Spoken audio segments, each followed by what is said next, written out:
নয়াদিল্লি কাণ্ডেও মৃতের সংখ্যা লুকানো হচ্ছে বলে অভিযোগ বিরোধীদের। দিল্লির পদপিষ্টের ঘটনার পর বিরোধীরা একযোগে আক্রমণ করেছে কেন্দ্রের মোদী সরকারকে। মহাকুম্ভকে ফালতু বলে উল্লেখ করে বিতর্ক আরো উস্কে দিয়েছেন আরজেডি নেতা তথা প্রাক্তন রেলমন্ত্রী লালু প্রসাদ যাদব।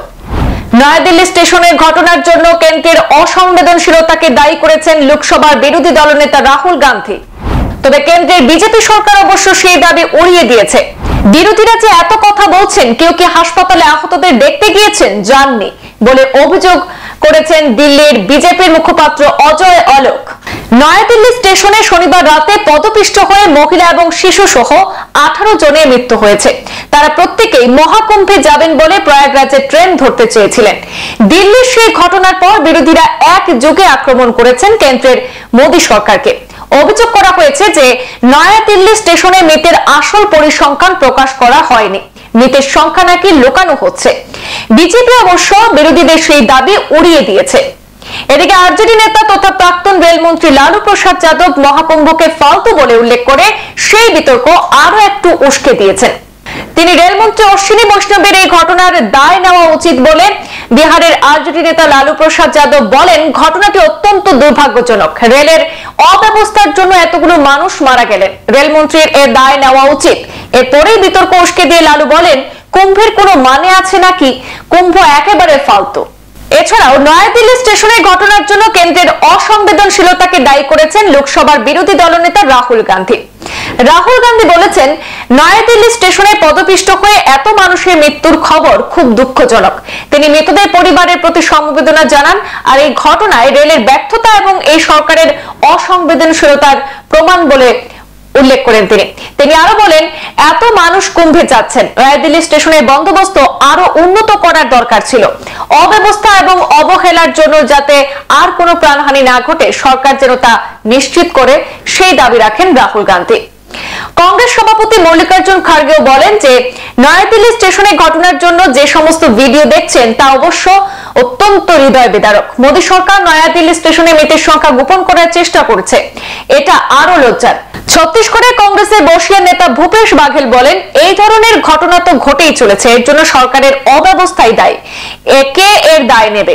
এদিকে এদিন রাতেই হাসপাতালে গিয়ে আহতদের খোঁজ নিয়েছেন দিল্লির সদ্য প্রাক্তন মুখ্যমন্ত্রী অতিশী মার্লেনা। তিনি বলেন, মহাকুম্ভের পুণ্যার্থীদের সঙ্গে এই ধরনের ঘটনা মানা যায় না। কেন্দ্রীয় সরকার বা উত্তরপ্রদেশের সরকার মানুষের নিরাপত্তা সুরক্ষা নিয়ে চিন্তিত নয়। প্রয়াগরাজেও কোনো সুব্যবস্থা নেই, অন্য রাজ্য থেকে আসা পুণ্যার্থীদের জন্য কোনো সুষ্ঠু ট্রাফিক পরিকল্পনাও নেই। তবে এই ঘটনায় চুপ করে বসেনি তৃণমূল। দলের রাজ্যসভার সাংসদ সাগরিকা ঘোষ তিনি বলেন, কুম্ভের ভিড় নিয়ন্ত্রণে সম্পূর্ণ ব্যর্থ মোদী সরকার। এই ধরনের ঘটনার দায় এড়িয়ে এরা শুধু তথ্য লুকানোর চেষ্টা করে। এই সরকারের অদক্ষতার জন্য এত মানুষ প্রাণ হারাচ্ছে। কিন্তু বিরোধীদের যত মত সবকিছু উড়িয়ে দিয়েছে বিজেপি। দিল্লিতে তাদের অর্থাৎ বিজেপির মুখপাত্র অজয় আলোক বলেন, বিরোধীরা যে এত কথা বলছেন, কেউ কি হাসপাতালে আহতদেরকে দেখতে গিয়েছেন, জাননি। তিনি বলেন, এই ঘটনার পূর্ণ তদন্ত হবে এবং তার ভিত্তিতে পদক্ষেপ গ্রহণ করা হবে। শনিবার রাতে আতঙ্ক যেন কিছুতেই পিছু ছাড়ছে না। ঘটনার পর 24 ঘন্টা কাটতে চললেও নিউ দিল্লি রেল স্টেশনের ছবিটা যেন কিছুতেই ভোলা যাচ্ছে না। ভয়াবহ পদপিষ্টের ঘটনায় অন্তত 18 জনের মৃত্যু হয়েছে, যাদের মধ্যে বেশিরভাগই মহিলা এবং শিশু। দুর্ঘটনার দায় এড়াতে ইতিমধ্যেই কাদা ছোড়াছুড়ি শুরু হয়েছে। এদিকে দিল্লি পুলিশের তরফে জানানো হয়েছে, নির্দিষ্ট সময়ে একাধিক ট্রেনের প্ল্যাটফর্মে না পৌঁছানো এবং উত্তরপ্রদেশের প্রয়াগরাজে মহাকুম্ভে যাওয়ার জন্য আচমকা একটি স্পেশাল এক্সপ্রেস ট্রেনের ঘোষণা শুনেই যাত্রীদের মধ্যে হুড়োহুড়ি পড়ে যায়, আর যার জেরে এই অঘটন সংঘটিত হয়। দিল্লি পুলিশ আরো জানিয়েছে, প্রয়াগরাজে যাওয়ার দুটি ট্রেনের নাম গুলিয়ে ফেলার কারণেই নাকি যাত্রীদের মধ্যে বিভ্রান্তি সৃষ্টি হয়েছে। প্রয়াগরাজ এক্সপ্রেস ওই সময় 14 নম্বর প্ল্যাটফর্মে এসে দাঁড়িয়েছিল, কিন্তু সে সময় আচমকাই প্রয়াগরাজে যাওয়ার জন্য অপর একটি ট্রেন প্রয়াগরাজ স্পেশাল 16 নম্বর প্ল্যাটফর্মে আসছে বলে ঘোষণা করতেই বাধে বিপত্তি। এরপরই যাত্রীদের মধ্যে বিভ্রান্তি সৃষ্টি হয় এবং হুড়োহুড়ি পড়ে যায়।